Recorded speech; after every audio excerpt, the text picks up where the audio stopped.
Greetings, friends. Adobe recently added, quote, film-inspired profiles and presets into all of the different types of Lightroom. While these new profiles and presets are not a convincing match for any specific type of film, they're pretty neat, and their launch is a great opportunity to discuss a common confusion in Lightroom and a chance for me to share some helpful tips and tricks with you. If you're open to new creative possibilities, then let's jump into Lightroom Classic and let's get started. To find some of these new features, I'm going to click here on this button at the top of the Basic panel.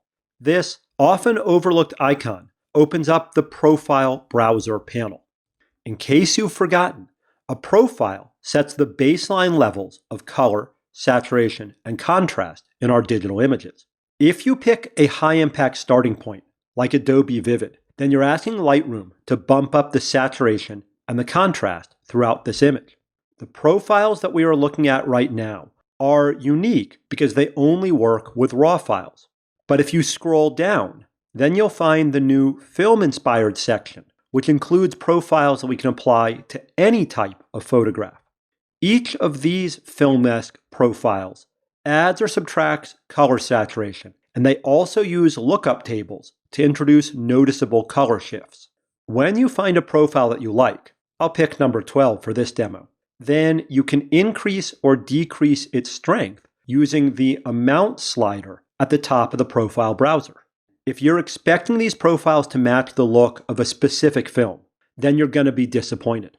But if you're willing to cast that expectation aside and accept these as an artistic film-like starting point, then I think this feature is pretty neat. The thing that you have to remember here is that profiles establish the baseline look of your image, and they do this without affecting any of Lightroom's other image development sliders. Selecting a profile gives us a starting point, but all of the other controls in all of the other panels here are still at their default position. I bring this up because Adobe has also added 12 new film-inspired presets into the Presets panel on the other side of the screen.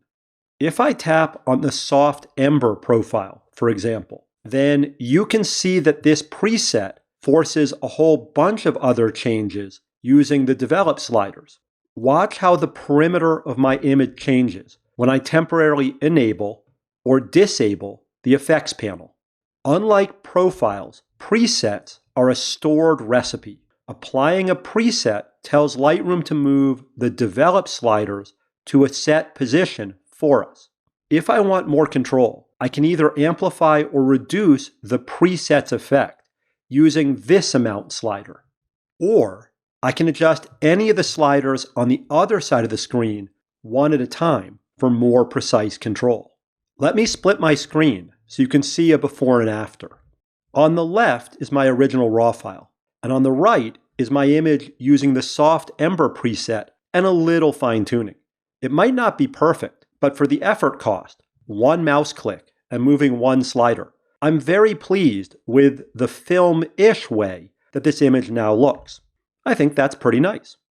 Now that you have seen what the new film-inspired presets and profiles can do, let me teach you a couple of super useful tricks. When I tap on the Faded Blue preset, this preset commands Lightroom to apply the Vintage number 2 profile. It also shifts the blue versus yellow color balance using a curves channel. Well, let's say at this point that I want to compare the look that we have right now with one of these other presets. If I hover the cursor over any of the presets on this list, then I get a live preview of its effects. This Deep Sage option looks pretty good, and I could click to activate it. But before I do, I want to compare my current settings with this one. To toggle back and forth between the current look and what some preset might do, I need to let you in on a keyboard shortcut secret. In Lightroom Classic, holding down the Shift key temporarily disables the live preview feature for profiles and presets. By holding and releasing the Shift key, I can compare Faded Blue to Deep Sage without making any further changes to my image. That's cool and really helpful when you're trying to decide between two strong candidates. For now, I'm going to stick with the Faded Blue preset but I want to bring your attention over to the other side of the screen. As you can see, this preset instructed Lightroom to use the Vintage 2 profile. Vintage 2 was Adobe's choice, but I'm curious if some other profile might look better on this particular image. Once again, the live preview feature kicks in as I hover the cursor over any of these profiles. Usually, that's very helpful, but unless you know the Shift key trick, then it's hard to compare one profile to another if they're not side by side on the list. Using the Shift key, though, I can compare this with where I am now. I like the way that film-inspired profile number 6 looks on this image, so I'm going to tap to apply it. Then I can amplify the profiles effect using the profile amount slider. So now, let's say that I want to bring some more detail out in the shadows. Ordinarily, I would jump right into the basic panel's exposure controls to bring up the shadow detail. But watch what happens when I press and hold on the eyeball at the top of the effects panel.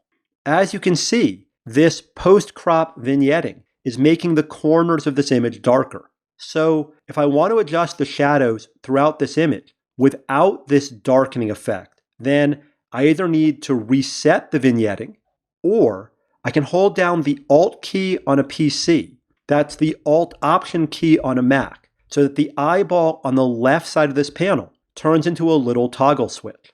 With the Alt key held down, I can click on this hidden toggle to temporarily disable the entire effects panel. With this panel disabled, I can go back up to basic and make better exposure adjustments. That looks good. So now I'm going to use the Alt-click trick again here at the top of the effects panel to re-enable the changes it makes. I could also adjust the amount of post-crop vignetting further if it helps. To finish things off, let me split my screen again so you can see a complete before and after. I like it. I think that this treatment works well here, and to my eyes, this does have a film-inspired feel. Before I sign off, let me show you a specialty product. There is an incredibly powerful Lightroom plugin out there called Dehancer. If making your modern digital images look like they were shot on film, or more importantly, a specific type of film, then this plugin might interest you. This level of film matching exceeds my needs, but if this is what you were expecting from Adobe, then know that the technology exists. It just requires a separate subscription. Anyway, I hope that you found this video helpful. If you learned something today, then please leave us a like or a comment down below. And don't forget to subscribe to this channel. Thanks for watching, and I'll see you in our next tutorial.